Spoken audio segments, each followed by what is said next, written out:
नमस्कार, times of Swaraj में आप सबों का स्वागत है और मैं हूं संतोष सिंह। और आज हम टाइम्स ऑफ स्वराज में बात कर रहे हैं प्रश्न पत्र लीक मामले में जिस गैंग के पीछे आर्थिक अपराध इकाई लगी हुई है और उसका जो एक और सरगना है, तो विशाल चौरसिया तो गिरफ्तार हो ही चुका है, उसका जो एक और सरगना है विजेंद्र गुप्ता, समस्तीपुर के विद्यापति नगर का रहने वाला है, उसके खिलाफ पहले से पटना पुलिस में केस भी दर्ज है और उसका वारंट भी जारी है। लेकिन हाल के दिनों में वो उड़ीसा में पकड़ाया, 5 महीना जेल में रहा, बिहार पुलिस रिमांड पर उसको नहीं लिया। समझ गए ना? जो जक्कनपुर थाना जिस सॉल्वर गैंग को पूरे एविडेंस के साथ सिपाही बहाली में गिरफ्तार किया, उसको समय पर चार्जशीट नहीं हुआ, उसके कारण वो छूट गया। मतलब 90 दिन के अंदर में, 60 दिन के अंदर में चार्जशीट दाखिल करना होता, नहीं दाखिल करिएगा तो उसको कोर्ट लाभ दे देता है, उसका लाभ उसको मिल गया। ठीक है ना? ये जो विशाल चौरसिया है, विशाल चौरसिया पर इससे पहले भी मामले दर्ज हो चुके थे, जेल भी उड़ीसा में जा चुका है। पिछले बार के बीपीएससी 67वीं वाले मामले में भी इसकी तलाश थी, फिर भी ये बिहार सरकार में नौकरी करता रहा। अभी भी वेतन ले रहा है बिहार सरकार में। आप समझिए चीजों को। एक अतुल वत्स है जो पिछले बार के मामले में भी पकड़ा गया था। ये विजेंद्र गुप्ता, अतुल वत्स, विशाल चौरसिया, ये सारा जो है, रंजीत सिंह, ये सब जितने लोग हैं सब एक, मतलब अगर आप ऊपर के लेवल पर देखेंगे, मतलब बड़ी मछली नहीं, उससे मिडिल मैन की बात करेंगे तो ये सारा नाम है। ये सारे लोग पटना में रहते हैं, कई मामलों में वांछित है। यूपी पुलिस गिरफ्तार करके ले गई आपको फुलवारी से, वो भी आर्थिक अपराध इकाई का भगौरा घोषित था, उसको भी गिरफ्तारी की, लेकिन वो पटना में फुलवारी शरीफ में आराम से जीवन जी रहा था। ये जितने लोग हैं पटना के आलिशान बंगलों में ये रहता है।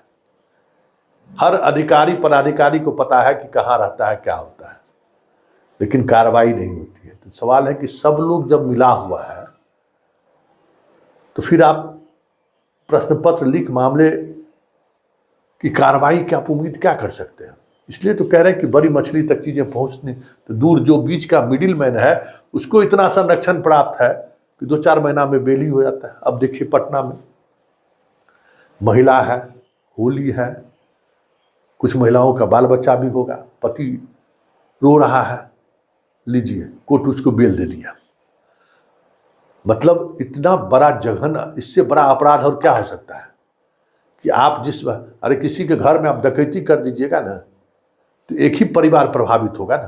किसी को गोली मार दीजिएगा तो एक ही परिवार प्रभावित होगा ना।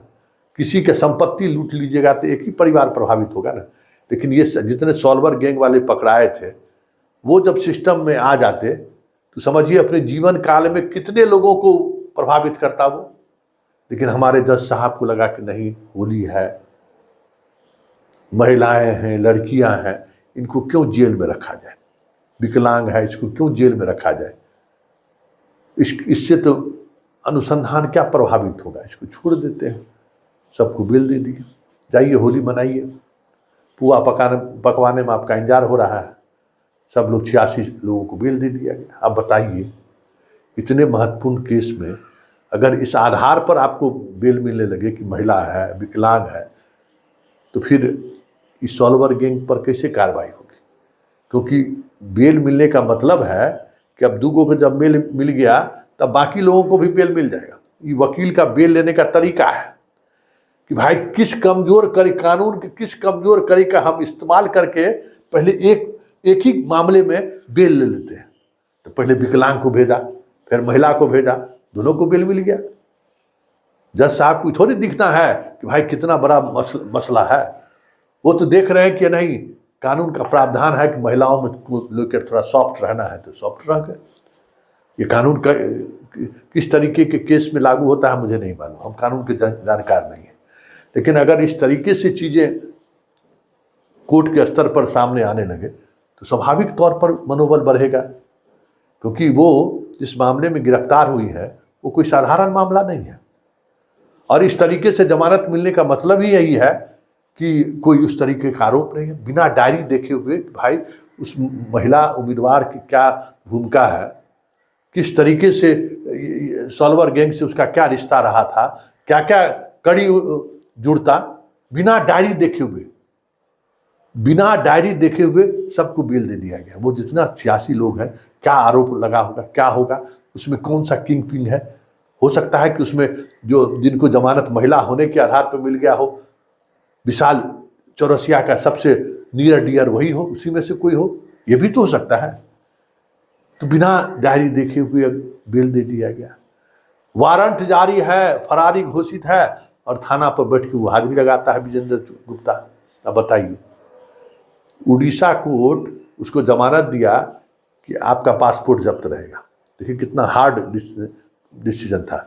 रोजाना आपको थाना पर हाजिरी लगाना है, आप मोबाइल नंबर हमेशा ऑन रखेंगे, मोबाइल नंबर बदलेंगे तो इसकी सूचना पुलिस को देंगे। मतलब बिहार में थानों पर हाजिर हो रहा है, सब लोगों से मिल भी रहा है और फरार भी है। अब समझ जाइए कि अगर इस तरीके से चीजें चलेंगी तो स्वाभाविक है अपराधियों का मनोबल बढ़ना।